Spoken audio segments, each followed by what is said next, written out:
Hello friends, so let's discuss our next topic that is called as a IUGR intrauterine growth restriction. So why baby get restricted to develop in the intrauterine life, and you can say what is the etiological factors or predisposing factors of this IUGR, how we will manage this IUGR, what is the complication to the face to the baby, okay, what is the complication faced by the baby after the delivery of due to this IUGR, or you can say what is the type of this IUGR. Okay, so these are the points related with the IUGR we will discuss in this particular class. So IUGR is nothing but it is defined as intrauterine growth restriction is said to be the present in those babies whose birth weight is below the 10th percentile of the average of for the gestation age. So having a less weight, they definitely it you can say most predisposing factor of IUGR. Having a less weight, having a less weight during the gestation age, okay, that suggests a kind of IUGR can occur it can occur in preterm term और post term babies. Okay, ऐसा नहीं कि term babies हो रहा है 37 weeks के बाद deliver हो रहा है या फिर 37 वीक्स के पहले डिलीवर होगा तो ही IUGR होता है, या फिर टर्म डिलीवरी में ऐसा सुना है कि नॉर्मली जो नॉर्मल 37 वीक्स के बाद जो डिलीवर होते हैं उनका जो बेबीज़ होते हैं वो IUGR वाले नहीं होते हैं. ऐसा नहीं है. The IUGR may happen or may occur in preterm, term और post term babies. Okay, that is not consigned or that is not confined कि एक पर्टिकुलर प्रीटर्म बेबीज में होता है या फिर पोस्ट टर्म बेबीज में होता है. टर्म बेबी में भी पॉसिबली होता है. इंसिडेंस देखिए, incidence among term babies is about 5% and that among post term में 15% होता है. डेवलपिंग कंट्रीज में देखिए अबाउट 2 to 8% में ये होता है. लो birth weight baby, preterm baby जो रहते हैं हमारे वो IUGR वाले बेबीज रहते हैं. ओके, डेवलपिंग कंट्रीज़ में जैसे इंडिया में 2 to 8% हमारे बेबीज़ में चांसेस रहते हैं, यानी कि 100 चिल्ड्रंस में 2 to 8 children will be IUGR और इंट्रायूटेराइन ग्रोथ रिस्ट्रिक्शन रहता है उनका. सो टाइप पहले देखते हैं, उसके बाद हम इटियोलॉजिकल फैक्टर देखेंगे. Small and healthy, weight is less but healthy दिख रहा है. ओके, वेट इज़ लेस, तो depending on the weight we have you can say IUGR. हम बेबी को बोलते हैं कि IUGR वाला बेबी है ये. पैथोलॉजिकल प्रोसेस में देखिए अलग अलग टाइप्स है, सिमेट्रिकल और असिमेट्रिकल. असिमेट्रिकल वाला जो टाइप्स है हमारा ये 80% you can say contribute role play करता है for the IUGR. When there is a abnormal chromosomal congenital infection like torch infection to the mother, chromosomal abnormalities हैं बेबीज़ को. तो ड्यू टू दिस फैक्टर्स जो babies होता है ना वो प्रॉपरली ग्रो नहीं होता है. उसके जो नंबर ऑफ जो स्ट्रक्चर्स रहते हैं बॉडी के अंदर, जैसे कि लिम्फ फॉर्मेशन होना या फिर उसका जो नेक फॉर्म हो रहा है या फिर उसका एब्डोमेन जो फॉर्म हो रहा है, ये प्रॉपर फॉर्म नहीं होता है due to the congenital problem और due to the having a chromosomal abnormalities due to achieving a you can say torch infection to the babies. Okay, so these are the you can say parameters or you can say these are the factors which ultimately affect to the fetus, and that is called as symmetrical IUGR. We can observe this IUGR in during the intrauterine life as well by the USG, by you can say abdominal sonography. So when there is a abnormal chromosomal congenital infection like torch infection baby को है तो baby will be retarded, baby will B not that much grow. Baby का जो proper function है, जो जितने भी systematic जो फॉर्म होने वाला है ऑर्गन्स वो प्रॉपर फॉर्म नहीं होगा. एंड अगर बेबी के प्रॉपर अगर जो भी ऑर्गन्स है या फिर सिस्टम वाइज अगर जो ऑर्गन्स हैं अगर वो फॉर्म नहीं होगा तो definitely baby if get delivered तो वो भी ज़्यादा देर तक सर्वाइव नहीं होगा. न्यूनेटल मॉर्टेलिटी रेट भी बहुत ज़्यादा हाई रहती है. सो प्रीटर्म बेबीज़ और एक से जो लो बर्थ जो वेट बेबीज़ होते हैं उनका जो रिस्क यू कैन से जो चांसेस होता है for the motility they that is too much chances of that. So it may cause IUGR. देखिए सिमेट्रिकल में मैंने आपको बताया कि टॉर्च इन्फेक्शन है, क्रोमोसोमल एबनॉर्मलिटीज है चाइल्ड्स को, डेफिनेटली IUGR वो कॉज करता है. पैथोलॉजिकल प्रोसेस देखिए it start early phase, cell number इसमें लेस मिलेगा तो ये सिमेट्रिकल IUGR है. We can see this IUGR in intrauterine life as well. But definitely asymmetrical वाला जो है ना, cell number will be normal, baby का जो हार्ट रेट है या यू कैन से बेबी का जो भी सिस्टम वाइज जो फॉर्मेशन है वो प्रॉपर रहेगा. डिफरेंटिएशन बेबी का सेल डिफरेंटिएशन और एक से एक सेल की formation will be proper. But definitely ये देखिए size smaller than normal, baby retard its growth due to the placental insufficiency. इसमें जो मेन कॉज हमारा रोल प्ले करने वाला है वो प्लेसेंटल इंसफिशिएंसी होगा. बेबी का क्रोमोसोमल वहाँ पे रोल प्ले नहीं होने वाला है, कोई इन्फेक्शन यहाँ पे भी बेबी के पास नहीं है for this retardation. But definitely placental insufficiency और placental cause playing their role for the retardation of this baby, and that's why asymmetrical IUGR is mainly caused due to the placental insufficiency or you can say placental causes. So mother causes है या फिर अगर फेटल को कोई cause है तो definitely we cause is a symmetrical IUGR, but baby का कोई वहाँ पे कॉज नहीं है, मदर का कोई कॉज नहीं है, तो definitely we call as a asymmetrical IUGR। Okay, तो 80% यहाँ पे बेबी आपको रिटार्डेड मिलेगा, यहाँ पे that much retardation will not see. Okay, that is called asymmetrical and symmetrical IUGR। Asymmetrical IUGR is 80%, symmetrical is 20%।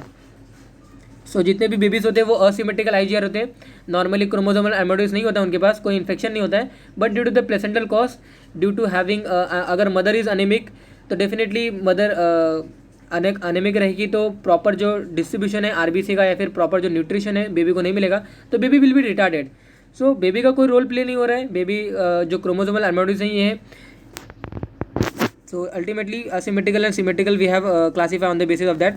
Etiological factor देखिए, maternal cause, fetal cause, placental cause, ये अलग अलग डिपेंडिंग ऑन। मेटरनल कॉज में देखिए constitutional है, small women अगर रहेगी, genetic problem है कि जितने भी बेबीज़ हैं IUGR वाले ही रहते हैं, मतलब बेबी रिटार्डेड रहता है, बेबी का ग्रोथ जो होता है वो रिटार्डेड रहता है, तो डेफिनेटली वो रिटार्डेड होगा ही। मटर्नल न्यूट्रिशन अगर प्रॉपर नहीं होगा तो definitely again if mother is not taking proper diet during the pregnancy due to any cause, definitely it affect the fetus. Okay, social problem है और यू कैन से पॉवर्टी है, माल न्यूट्रिशन है, तो that is not depend, but definitely maternal nutrition अगर baby mother का अगर proper नहीं है तो directly affect to the babies and baby will be retarded. Maternal disease देखिए, एनीमिया है, थ्रोम्बोटिक डिसीजेज है, हार्ट डिसीज है मदर को, डायबिटीज़ है, you can say chronic renal disease है मदर को, तो definitely again it affect to the babies. Okay, और baby will be retarded it's growth. Toxin consumption of alcohol अगर mother consume करती है, स्मोकिंग अगर वो कंटिन्यू स्मोक करती है या फिर चेन स्मोकर है, टोबैको है या फिर यूरिन ड्रग वगैरह अगर लेती है, तो definitely this will affect to the babies.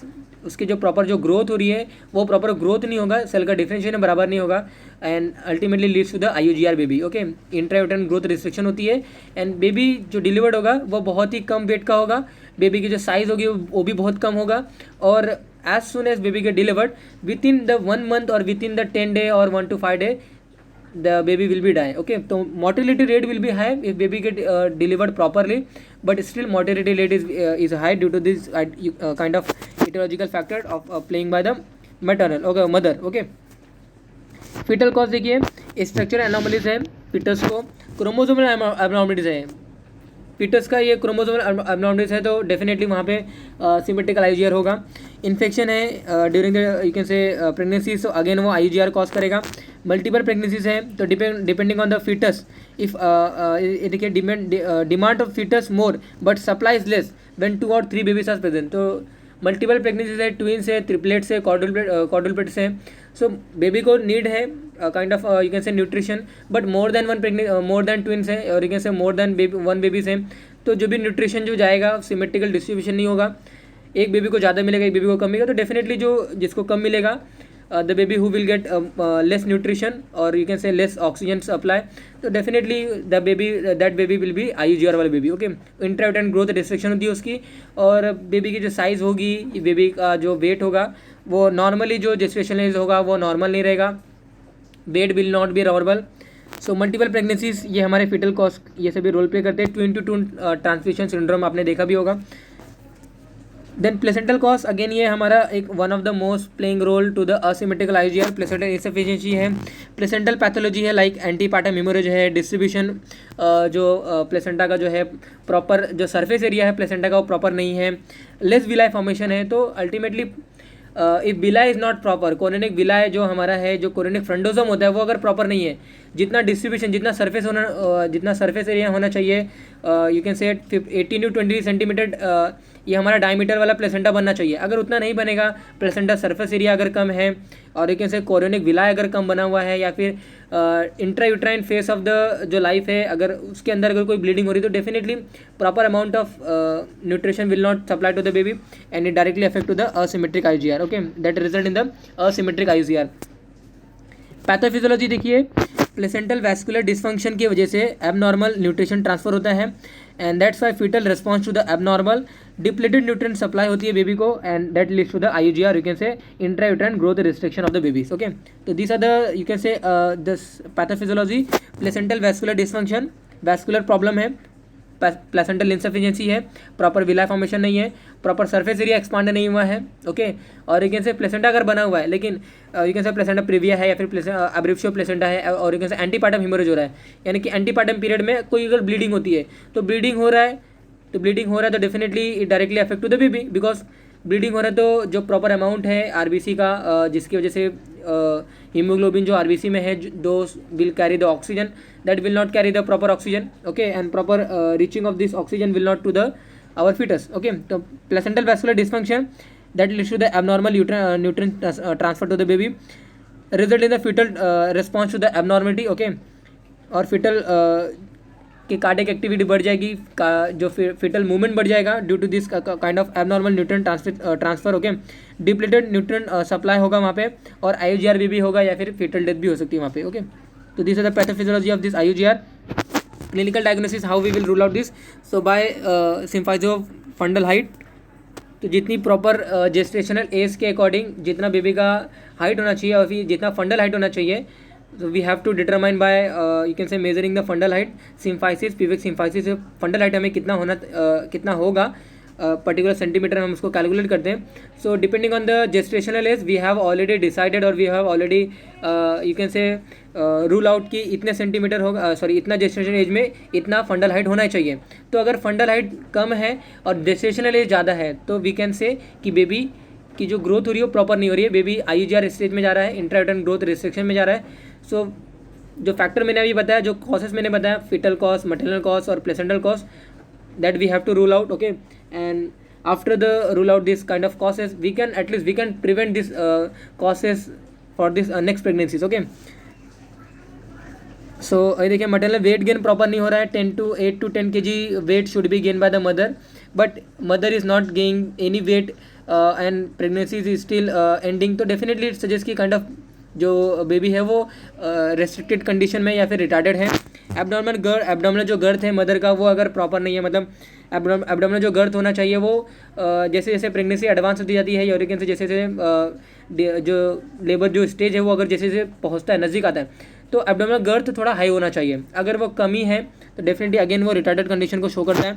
Biophysical जो पैरामीटर है बेबी के, सच एज फीमर लेंथ है, जो क्राउन रम जो लेंथ है वो अगर प्रॉपर नहीं है, नॉर्मल रेंज के अगर कम है, एमनेटिक फ्लूइड अगर कम है, ये देखिए हेड सर्कमफ्रेंस, एब्डोमिनल सर्कमफ्रेंस अगर एक कम है तो डेफिनेटली बेबी का जो वेट है और बेबी का जो साइज़ है वो ये सजेस्ट करता है कि बेबी का जो साइज़ है वो कम है. अगेन वो रिटार्डेड कंडीशन को शो कर रहा है. अल्ट्रासाउंड डॉपलर स्टेजिस में भी we can rule out this you can say IUGR, okay. Physical feature में देखिए पोस्ट एंडल पीरियड के जो लेंथ होते हैं हार्ट सर्कमफ्रेंस, सॉरी जो हमारे हेड सर्कमफ्रेंस है, ओके. तो एज सुन एज बेबी के डिलीवर्ड तो वी कैन रूल आउट कि 37 centimetre should be a head circumference, okay. और यू कैन से बेबी का जो वेट होता है that should be 2.5 to 3 kg normal weight है. लेकिन अगर लेस देन दिस 2.5 वेट तो definitely we can say a kind of low birth weight baby, okay. तो लो birth weight baby, preterm labour, preterm baby, preterm delivery, और you can say जितने भी मैंने causes बताया तो this are the you can say leads to the IUGR. Complication to the baby, ये देखिए maternal immediate causes क्या होंगे baby will be asphyxic, okay. Asphyxia होगा बेबी को, हाइपोग्लाइसेमिया होगा, मेकोनियम एस्पिरेशन सिंड्रोम हो जाएगा बेबी को, okay. You can say meconium baby pass कर देगा एमनेटिक फ्लूइड में ही, okay. Meconium should be pass by the baby after the delivery, but if it happening inside the you can say uterine phase और intrauterine phase और during the delivery into the uterus, definitely that is called as a meconium aspiration syndrome. And that meconium mixed with amniotic fluid, if baby you can say aspirate that meconium mixed with the you can say amniotic fluid, definitely it causes or it will affect to the respiratory system of the baby, okay. Hypothermic अगर baby है, polycythaemia हो सकता है, IVH intraventricular जो hypertrophy है वो हो सकता है. तो this are you can say immediate complication में seen in the babies. Late complication देखिए रिटार्डेड न्यूरोलॉजिकल डेवलपमेंट होगा, डेवलपमेंटल जो माइल्ड स्टोन है वो प्रॉपर फॉर्म नहीं होंगे, इंटेलेक्चुअल जो डेवलपमेंट है इन्फेंसी में वो डेवलप नहीं होगा, या फिर baby can be die in you can say within 24 hour after the delivery, okay. Morbidity जो रेट होता है वो राइज होता है about 15%. So this are the complication, late complication, immediate and late complication to the baby, okay. This may happen due to this IUGR. How we will manage the baby. General management देखिए, adequate bed rest given to the mother in left lateral position. Malnutrition should be corrected for the balance and maternal hyperoxygenation. Low dose aspirin should be daily to the mother. Okay, so adequate bed rest should be give to the mother in the left lateral position to prevent the, you can say, जो हमारा जो vena cava है या फिर जो aorta है वो compress नहीं होना चाहिए. Malnutrition should be corrected in balance. Okay, after the maintaining the balance diet to the mother. Okay, metal hyper oxygenation होना चाहिए. Low dose aspirin should be administered daily 15 milligram. Antepartum evolution we have to rule out again and again. Okay, अगर एक IUGR वाला baby था या फिर एक preterm labour है या फिर एक प्रीटर्म डिलीवरी हो चुकी है, तो in the next time we have to rule out as early as. Okay, because antepartum evolution, और यू कैन से अगर फर्स्ट टाइम होता है या फिर you can say first time baby को कॉर्ड इंटैंगलमेंट था या फिर कॉर्ड अराउंड नेक ये प्रॉब्लम थी, तो डेफिनेटली नेक्स्ट बेबी में हो सकता है ये. Okay, so we have to rule out during the antepartum evolution by you can say continuous seeing the ultrasonography और Doppler ultrasound. Timing of delivery हमें पर्टिकुलरली ऑलरेडी इनका सजेस्ट करके रखना चाहिए. Method of delivery, artificial rupture of membrane करना है या फिर ऑक्सीटोसिन इंडक्शन वगैरह करके हमें डिलीवरी करना है या फिर सीजरियन डिलीवरी करना है, because normal delivery we can't possible here. Care during vaginal delivery also we can maintain here. So what we can do, so that should be you can say we can think after the seeing the cause. So what causes leads to this IUGR, depending on that causes we can ultimately manage the baby. अगर maternal nutrition की से अगर IUGR baby हो रहा है तो definitely we will focus to the maternal nutrition level. Okay, अगर placental insufficiency हो रहा है तो definitely जो भी कुछ प्रोजेस्टेरोन हार्मोन है जिसके वजह से हमारा पर्टिकुलर जो प्लेसेंटल जो हार्मोन वो फॉर्म होते हैं या फिर प्लेसेंटा डेवलप होता है, तो we will go to that direction. तो depending on the which factor is affecting to the baby we will treat that factors. Okay, and baby will be retarded less. Okay, in the next time. Management protocol देखिए, pregnancies before 37 weeks अगर severe IUGR रहेगा और pregnancy before 37 weeks है और severe IUGR है तो foetal surveillance हमें continue करना है. नॉन रीअश्योरिंग फिटल स्टेटस है तो उस कंडीशन में एसेस लंग मैच्योरिटी. अगर लंग मैच्योरिटी अगर नहीं है, ओके, तो we have to give betamethasone. तो after the you can say injecting this betamethasone और you can say corticosteroid after 24 hour और 48 hour we can deliver the baby. And अगर वो लंग मैच्योरिटी है बेबी का तो definitely we can deliver the baby. Okay, non reassuring fetal status मतलब fetal की movement बढ़ गई है, फिटल हार्ट रेट बढ़ गया, फिटल कार्डियक एक्टिविटी बढ़ गई है. सो सीवियर IUGR है और प्रेगनेंसी 37 के पहले है या फिर बिफोर 37 वीक्स है और सीवियर IUGR है, कंटिन्यूस सर्विलेंस हमें करना है फिटल का. और अलॉन्ग विद दैट सर्विलेंस में हमें ऐसा फाइंड आउट होता है कि फिटल एक्टिविटी बढ़ गई है, फिटल की मूवमेंट बढ़ गई है, फिटल हार्ट रेट बढ़ गया है. Assess your lung, assess the lung maturity of the fetus. अगर लंग मैच्योर है तो इमीडिएट डिलीवरी हमें करना है. If it not mature we have to give a betamethasone because 34 to 39 this are the time period when the lung get matured. Okay, so let's see the our pregnancy after 37 weeks है और mild IUGR है तो general measurement देना है. Female को folic acid supplement continue देना है, IV fluid continue देना है, हाइपर ऑक्सीजनेशन पे मदर को हमेशा हमें रखना है, कंटिन्यूस फिटल मॉनिटरिंग हमें करना है. And we can directly do the delivery of that fetus because already lung mature यहाँ पे हो चुका है. After 37 weeks already mother cross कर चुकी है, so we can directly deliver the baby. So that is all about our, you can say, IUGR, intrauterine growth restriction. So what is causes ultimately which cause affecting to the fetus, depending on the causes or depending on the factors or predisposing factors we can ultimately manage that factors. So that is all about our, you can say, IUGR.